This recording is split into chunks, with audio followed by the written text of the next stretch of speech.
नमस्ते विद्यार्थी मित्रों, हूँ नीलम मिस्त्री अश्वमेघ विद्यालय किल्लापाटी धोरण 9 में આપણે चैप्टर नंबर 10 गुरुत्वाकर्षण में આપણે ગુરુત્વાકર્ષણનો સાર્વત્રિક નિયમ શીખી ગયા છે અને સાર્વત્રિક અચળાંક ચીનું સમીકરણ પણ આપણે શીખી ગયા છે। ઓકે, તો એને રિલેટેડ અહીંયા તમને દાખલા આપવામાં આવેલા છે, તો એ સમજી લઈએ। ओके, उदाहरण 10.1 तमे अहीं तमने रकम आपेली है, रकम समझिए।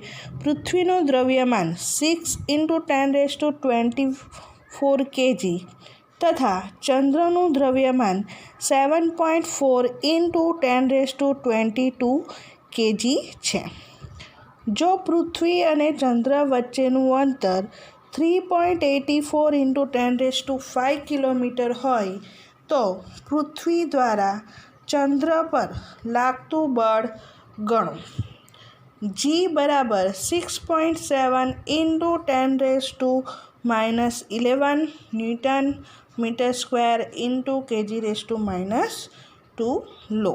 ओके, अहीं तमने रकम में पृथ्वीनु द्रव्यमान आपेलू है, चंद्रनु द्रव्यमान आपेलू है, ए बंने वच्चेनु अंतर आपेलू है। आ उपरांत तमने जीनु मूल्य पण आपी दीधेलू है।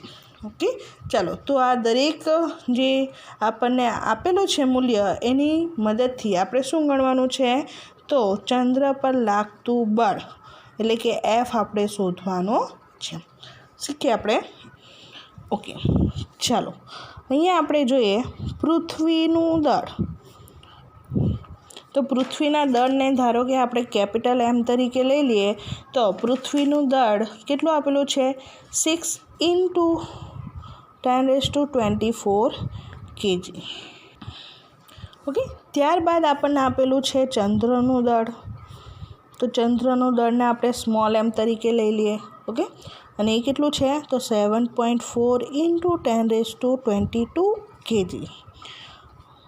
पछी आपने आपेलू है अंतर पृथ्वी अने चंद्र वच्चेनु अंतर, एने आपणे डी वडे दर्शावीए तो डी बराबर आपेलू है 3.84 × 10⁵ किलोमीटर। हवे जे अंतर आपेलू है शेमा आपेलू है किलोमीटर में, बराबर। आपने शेमा जोईशे मीटर में, तो आ जे अंतर है ये अंतर ने आपणे शेमा फेरववुं पड़शे, मीटर में फेरववुं पड़शे।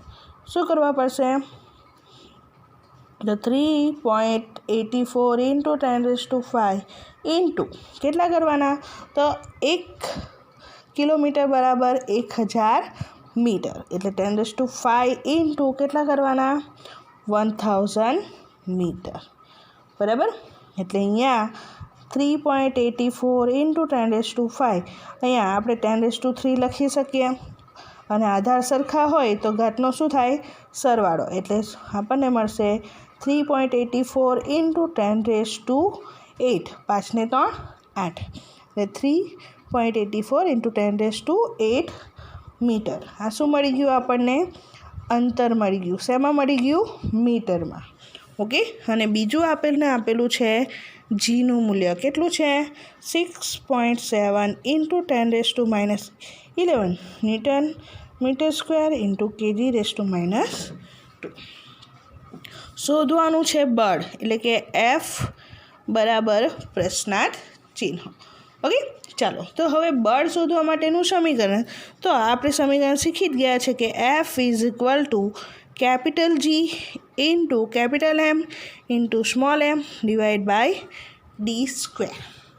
आ दरेकना किंमत हवे आपणे समीकरण में मूकीए तो एफ जी नी किंमत है 6.7 × 10⁻11, कैपिटल एम नी किंमत है 6 × 10⁻24, स्मॉल एम नी किंमत है 7.4 × 10⁻22 डिवाइड बाय डी केटला आपेला है तो 3.84 × 10⁸ पण एनो वर्ग है, बराबर। एटले आपणे 2 वार लखी दीए 3.84 × 10⁸। ओके, चालो हवे आपणे गणतरी करवानी छे।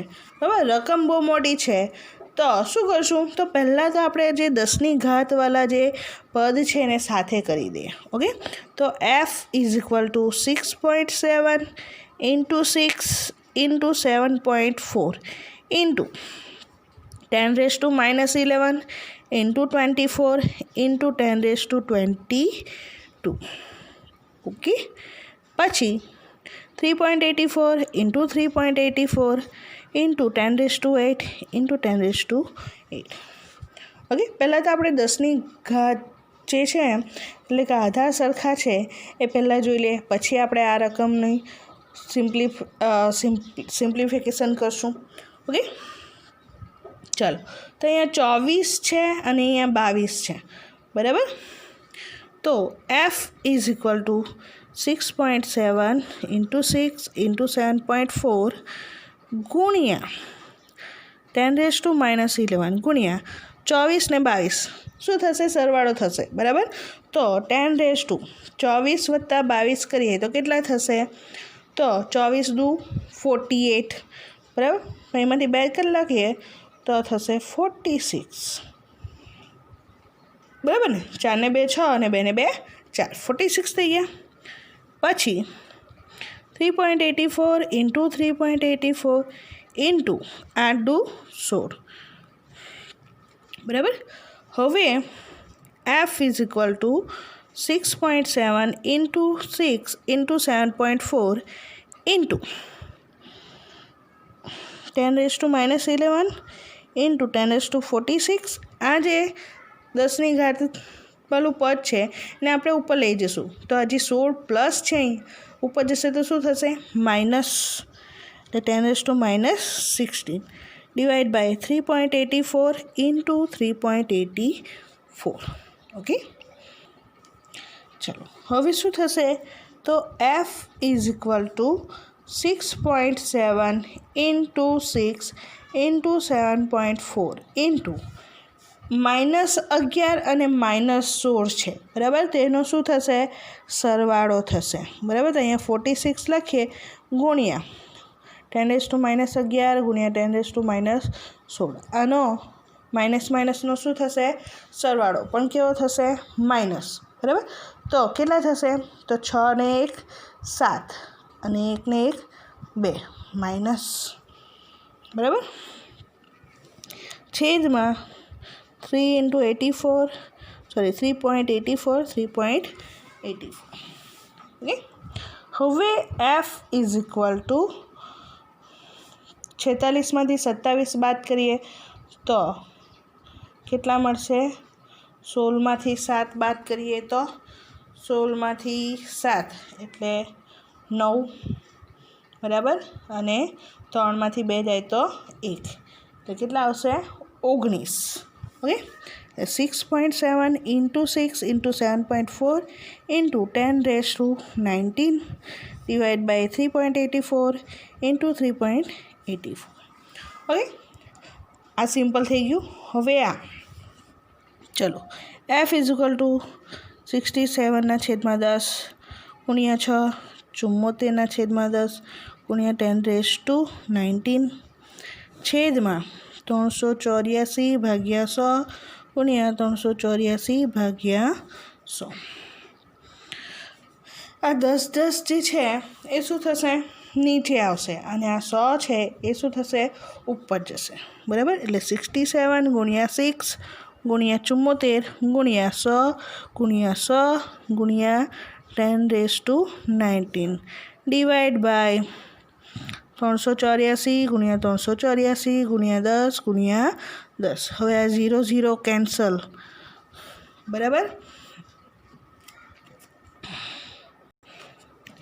હવે f ઇઝ ઇક્વલ ટુ શું થશે? તો ગુણાકાર કરવો પડશે હવે આપણે, બરાબર. આ ત્રણેયનો જો તમે ગુણાકાર કરશો તો એનો ગુણાકાર આવશે 29,748 ગુણ્યા 10⁻, આ જે 100 છે એને 2 લખી શકીએ આપણે ઇન્ટુ 10⁻19 ડિવાઈડ બાય 384 ગુણ્યા 384 કરશો તો એનો આન્સર આવશે 14746 ઓકે.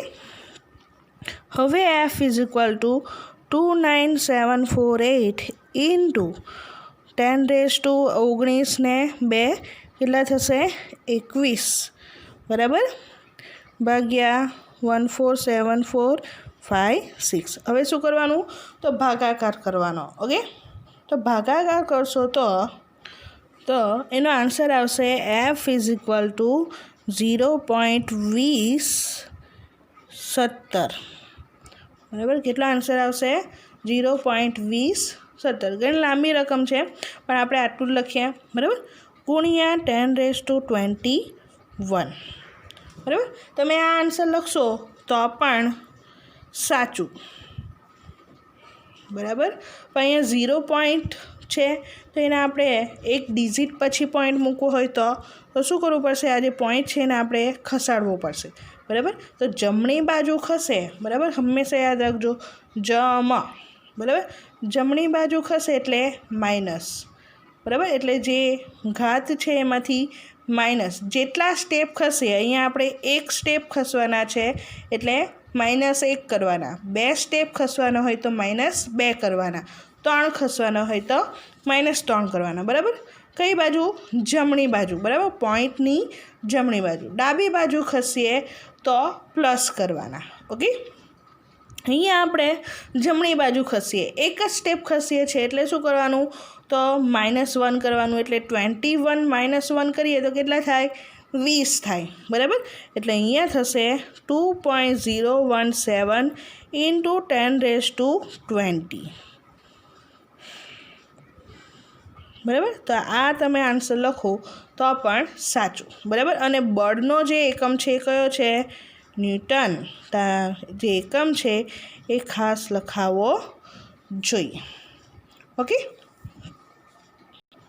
આમ આપણને પૃથ્વી દ્વારા ચંદ્ર પર જે બળ લગાડવામાં આવે છે એનું કેટલું મૂલ્ય મળ્યું તો 2.017 ઇન્ટુ 10⁻20 ન્યૂટન મળે છે.